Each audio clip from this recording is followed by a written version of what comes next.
Hi guys, and happy Halloween! Colleen here. In honor of the holiday, we figured we'd dig out a few of our more interesting artifacts, like our Isis dagger, and a few other things that you may find interesting. So stay tuned. This is my Isis dagger. It's supposedly a replica of an original weapon from the ancient world. Isis was a goddess worshipped by both the Greco-Romans and early Egyptians. I bought it years ago at a flea market in the Pocono Mountains of Pennsylvania.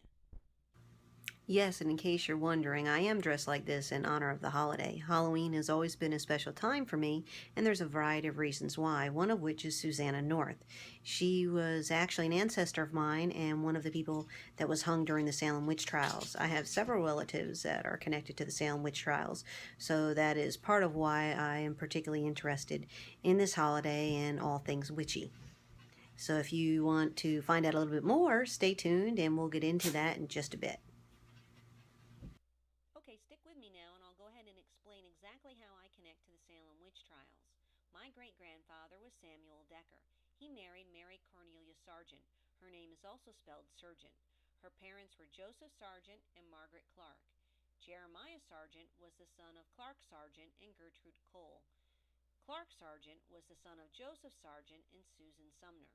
Joseph Sargent's parents were Philip Sargent and Hannah Hadley. Philip's parents were Philip Sargent and Martha Hadley. Hannah's parents were Joseph Hadley and Hannah Flanders. I believe that they may have been first cousins, but I'm not sure. Joseph Hadley was the son of Samuel Hadley and Jane Martin. Jane Martin was the daughter of George B. Martin and Susan North. George was a blacksmith by trade. His wife, Susan, was killed during the Salem witch trials. Her parents were Richard North and Joan Bartram. They lived during the 1500s. Both the Martins and Norths were from England, as was the Bartrams. Susan's in-laws, the Sargents, were among her chief accusers and also call England home. Part of our collection includes different cards. Some are tarot cards, some are Native American divination cards, and then there are other cards associated with other pagan type religions. This particular set is called an awareness card set, and it has different archetypes like this one included in it. You see the caregiver, orphan, seeker. This set is more astrological based. You can see we're talking about when the planets are aligned in Aries and the North Node, Saturn. The next set I'm going to show you are Native American based cards. I think they're one of the more beautiful set of cards I have in my collection. And you can see, looks like that on the front and the back. And these are basically based on totem animals or spirit animals. You can see they have a lot of very pretty pictures. They also refer to different people that had a role in Native American culture, like weavers, wisdom keepers, and objects too. Medicine wheel, drum, sweat lodge, totem pole. And in case you're wondering, yes, I do believe I have Native American background in my family tree, and that's another reason why I have these type of cards around the house. Here's another two sets of cards, and they pretty much go with those books. These are more towards the Eastern religions. See, has things like flow,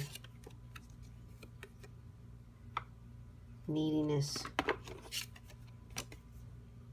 trust, healing. And then this card, or this set of cards, is more about affirmations, morning affirmations. See, I choose to live in harmony with all things and all people. Here's a set of tarot cards that we have. It's a Rider-Waite style. They're very old. You can see that's what they look like on the back. And that's some of the pictures on the front. Give you an idea. Now, just so you don't think I'm totally creepy, you can see a lot of my interest in the holiday has to do with genealogy. I am the keeper of our family's tree, well, at least this branch anyway.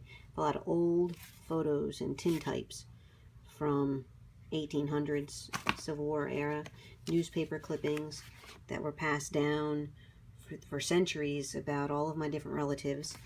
And no, I don't just have pagan type stuff laying around the house. I do have several family Bibles. You can see what some of them look like. I have them up here. Different ones that belonged to other family members. My collection of unusual stuff also includes all sorts of crystals, and as well as some runes, you can see.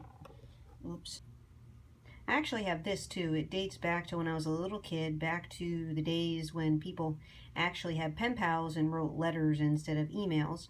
This was sent to me by a friend that I wrote to who lived in Jerusalem, and it is part of a tree that was there. And they made it into this little souvenir. I keep that in the house too, along with the rest of my more interesting things. And in case you're wondering where this crazy cape came from, it actually belonged to my mother and has nothing to do with paganism, witchcraft, or anything like that.